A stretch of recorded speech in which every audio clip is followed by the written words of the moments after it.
आप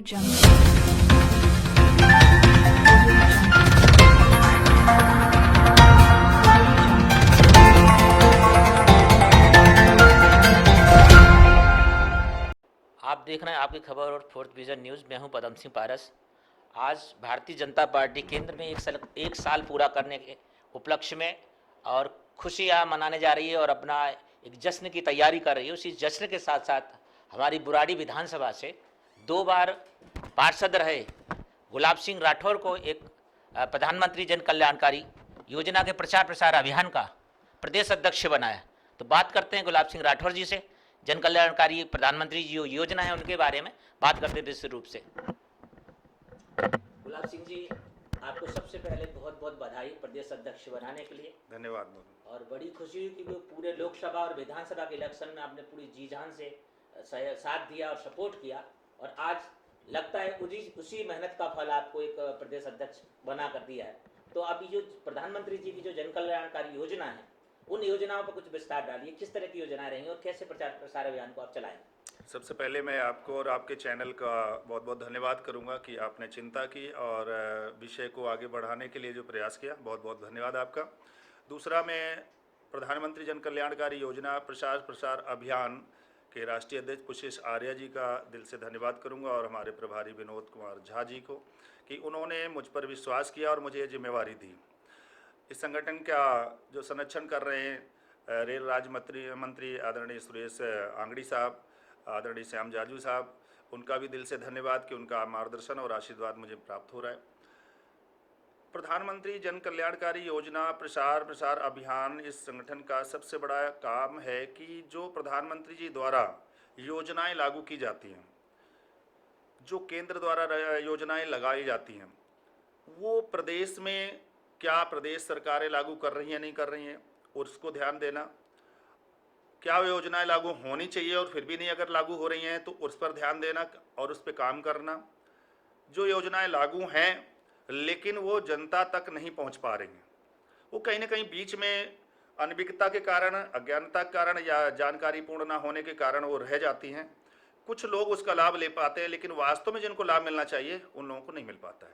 तो यह अभियान इस विषय पर अधिक ध्यान देते हुए उन तमाम ज़रूरतमंद लोगों के लिए काम करेगा और उन योजनाओं को जन जन तक पहुंचाएगा जो माननीय प्रधानमंत्री जी की इच्छा है कि हर व्यक्ति को कुशलता मिले, हर व्यक्ति को लाभ मिले और सभी को लाभ मिलते हुए यह देश तरक्की करे।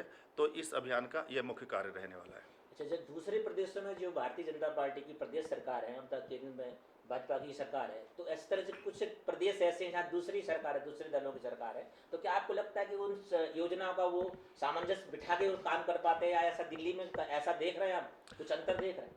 हाँ, ज़रूर। मुझे लग रहा है वैसे तो चाहे कोई भी मुख्यमंत्री हो, किसी भी पार्टी के दल की सरकार हो, जनता के द्वारा चुनी जाती है, इसलिए जनता के हित के जो भी योजनाएं हैं उन्हें लागू किया जाना चाहिए। दूसरा, इस दुराभाव से दूर होना चाहिए कि ये योजनाएं किसी व्यक्ति के नाम से नहीं है, ये प्रधानमंत्री के नाम से है। और प्रधानमंत्री किसी भी दल का हो, वो दलगत नहीं होता है, वो प्रधानमंत्री होता है, इस देश का प्रधानमंत्री होता है। और जो भी योजनाएं केंद्र से लागू होती है वो प्रधानमंत्री योजना होती है। तो इसमें किसी प्रकार का विभेद नहीं होना चाहिए।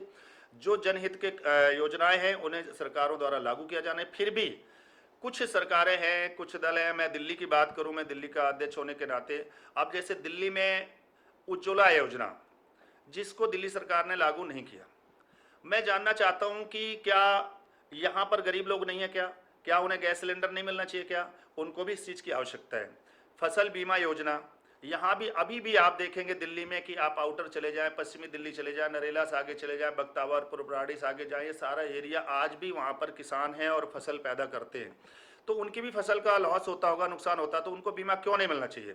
यह संगठन इन विषय पर भी चिंता करेगा और सरकार से मांग करता है और आगे भी इसकी लड़ाई लड़ेगा कि ये योजनाएं इस तरह की लागू होनी चाहिए। जैसे आयुष्मान भारत योजना भारत सरकार द्वारा लागू की गई थी, विभिन्न प्रदेशों ने सबने लागू किया। कुछ लोग थे जो उन्होंने हठ धर्मिता की और जनता के साथ नुकसान किया, उन्होंने लागू नहीं किया, जिसमें दिल्ली भी था। और अंतोगत्ता अब जब वायरस आया कोविड-19 और उसके बाद जब दिल्ली के मुख्यमंत्री को लगा कि अब बहुत बड़ी आर्थिक परेशानी आने वाली है, तो उन्होंने उस प्रधानमंत्री योजना को अब लागू किया करके, अगर इसको पहले से लागू किया होता तो कितने हजारों लोग इसका लाभ ले पाए होते। यह संगठन इन विषयों पर विशेष ध्यान देगा कि वो सभी योजनाएं हर प्रदेश में लागू हों, और अगर नहीं लागू की जाएंगी तो उसके लिए संघर्ष किया जाएगा, जनता को जगाया जाएगा और जनता अपनी मांग को आगे ले चलेगी और उनका सहयोग करते हुए उनको लोगों को लाभ दिलाया जाएगा। दूसरे प्रदेशों में मुख्यमंत्री जी, प्रधानमंत्री जी जो भी योजनाएं, जिस तरह की कल्याणकारी योजनाएं, बहुत सारी योजनाओं को लाभ लोग उठा रहे हैं, लेकिन जो प्रदेशों में दूसरी सरकारें हैं वो सिर्फ अपने ही की जो योजना है उनको आगे लागू करना चाहती हैं, उन पर पूरी तरह से ध्यान देती हैं, ज़्यादातर अपने ही चीज़ों का विज्ञापन प्रचार प्रसार करती हैं। तो क्या आपको लगता है कि इस तरह में यह सामंजस्य आप बिठा पाएंगे? देखिए, सामंजस्य कुछ चीज़ें बैठती हैं और कुछ बिठाना पड़ता है, हक के लिए लड़ना पड़ता है। जब उस क्षेत्र का राजा प्रजा की नहीं सुनता तो फिर प्रजा आक्रोशित होती है और राजा के खिलाफ बगावत करती है, और ये लोकतंत्र है। लोकतंत्र में हर प्रतिनिधि को हर 5 साल में जनता के बीच में ऑडिट कराने जाना होता है, और यदि जनता के हितों में काम जो सरकार नहीं करेगी, जनता उसको नकारेगी।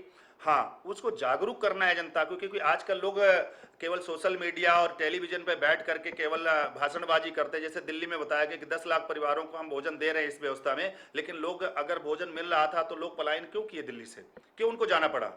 यहाँ पर जिस तरह से महामारी बढ़ी है, जबकि दिल्ली एक केंद्र शासित राज्य है और यहाँ सभी सरकारी संसाधन या केंद्र की संसाधन है, तो यहाँ पर तो बढ़ना नहीं चाहिए था। इसका मतलब कहीं ना कहीं डिनाई की गई है।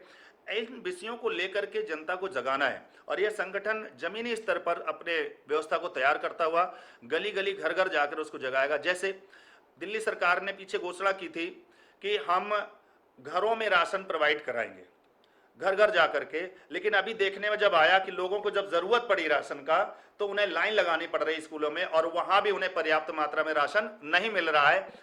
सरकार द्वारा 10 किलो गेहूं और 2 किलो चावल दिया जा रहा है केंद्र सरकार से, लेकिन प्रदेश सरकार क्या करी, 5 किलो और 1 किलो करी, और देने वाला क्या कर रहा है, वो 4 किलो 1 किलो दे रहा है, और जब तौल कर देखा जा रहा है तो 3.5 किलो और पौना किलो सामान निकल रहा है। तो कितना बड़ा ये नुकसान दिल्ली सरकार के द्वारा जनता का किया गया है, ये सब संज्ञान में चीजें आ रही हैं, और प्रधानमंत्री जन कल्याणकारी योजना इस विषय में यह संगठन काम करेगा और एक एक चीज की परत दर परत खोलेगा और उनको जनता का हक दिलाने का काम करेगा। जिस तरह से आपने राजनीति की शुरुआत गुराड़ी विधानसभा से की और 2 बार आप पब्लिक ने आपके प्यार और आपके काम को देखकर 2 बार नगर निगम का जो पार्षद आपको बनाया, उसके बाद आपका यहाँ पे बहुत बड़ा जो गढ़ है एक तरह का, और लोग आपकी बात को मानते हैं और आप हर किसी के साथ खड़े रहते हैं। लेकिन अब आपको जिम्मेवारी पूरे प्रदेश की है, तो प्रदेश में क्या जिस तरह से आपने बुराड़ी में माहौल बनाया है, क्या उसी तरह से पूरे प्रदेश की टीम को संगठित करके और किस तरह से कैसे फार्मूले आपके रहेंगे जिससे कि आप सबका दिल जिसकी पूरी दिल्ली को फतेह करें? देखिए, है क्या कि नेतृत्व पर विश्वास जनता का यदि है तो उनमें से कार्यकर्ताओं का निर्माण होता है, और कार्यकर्ता का जब निर्माण होता है तो संगठन का निर्माण होता है और संगठन मजबूत होता है। तो सबसे बड़ी जिम्मेवारी बनती है कि आपका जहां पर भी दायित्व है वहां पर आप अपने कर्तव्य और कार्यों के माध्यम से लोगों को विश्वास जीते। जैसे माननीय नरेंद्र मोदी साहब ने, वो एमएलए का भी चुनाव कभी नहीं लड़े, परंतु उनको गुजरात का मुख्यमंत्री बनाया गया। कब? जब विषम परिस्थिति थी वहां पर तब, और जब बनाया गया तो उन्होंने वहां पर प्रमाणित किया कि नहीं, हम काम कर सकते हैं, और गुजरात को उन्होंने एक मॉडल प्रदेश बनाया और बना करके जनता में विश्वास जीता और बार बार वहां मुख्यमंत्री बने। मुख्यमंत्री बनते रहते हुए इस देश की जनता ने स्वीकार किया और कहा कि नहीं, ऐसा व्यक्तित्व हमारे बीच में आए और प्रधानमंत्री बने, और उनको प्रधानमंत्री बने, और प्रधानमंत्री बनने के बाद उन्होंने प्रमाणित किया और दोबारा से फिर प्रधानमंत्री बने, बड़े रिकॉर्ड से बने। और आज भारत गर्व से कह सकता है और भारतवासी गर्वान्वित हो सकते हैं कि आज संपूर्ण विश्व की तरफ से WHO का चेयरमैन भारत का प्रतिनिधि मिला है। ये सबसे बड़े गौरव का विषय है। तात्पर्य कहने का है कि यदि आपकी कार्य करने की इच्छा शक्ति मजबूत है और आप सबको भावनात्मक लेके चलते हैं कि सन्यासी रूप से अगर आप नेतृत्व करते हैं तो निश्चित तौर से आप लोगों का कल्याण करवा पाएंगे, और जब कल्याणकारी कार्य होते हैं तो वो नेतृत्व स्वीकार होता है। मैं आशा करता हूं कि दिल्ली की जनता को पूर्ण रूप से उनका लाभ मिलेगा, उन्हें दिलवाने का काम करूंगा और उनका विश्वास जीतूंगा। 2 बार आप निगम पार्षद दूसरी पार्टी के चुनाव चिन्ह पर और दूसरी पार्टी के साथ लड़े, लेकिन प्रधानमंत्री जी की योजनाओं को और उनके काम को देखकर आप बड़े प्रभावित होकर आप भाजपा आपने ज्वाइन की, और लेकिन मुझे लगता है कहीं ना कहीं बड़ी देरी हुई है आपको एक जिम्मेवारी सौंपने में। लेकिन एक सोया हुआ शेर जिसे काम करने के लिए और मेहनत करने के लिए जो जज्बा है, जो आपके अंदर जज्बा देखा है, तो अब आपको ये जज्बा मिला है पूरे प्रदेश को संभालने के लिए, तो इसमें क्या नई खासियत रहेंगी गुलाब सिंह राठौर की, क्या चीज़ें रहेंगी जिनको लोग करके एक अपना जो बुराड़ी विधानसभा का जो आपने नेतृत्व किया है, लोकसभा का नेतृत्व किया है, उस तरह से प्रदेश का नेतृत्व करें? देखिए, सबसे पहले कि आपको लेट मिला जल्दी मिला विषय ये नहीं है।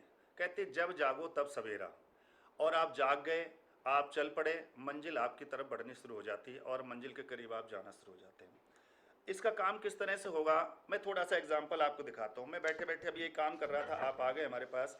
हमने सबसे पहले तो यहाँ संगठनात्मक जो कार्यक्रम थे वो डायरी में हमने लिखे और हमने किस प्रकार से दायित्ववान लोगों को जिम्मेदारी देनी है, कुछ नियुक्तियाँ आज हमने कराई और उसकी घोषणा भी कराई। अब लोगों को मालूम नहीं कि क्या क्या योजना है प्रधानमंत्री जी की। एक बार टेलीविजन में सुना और भूल गए।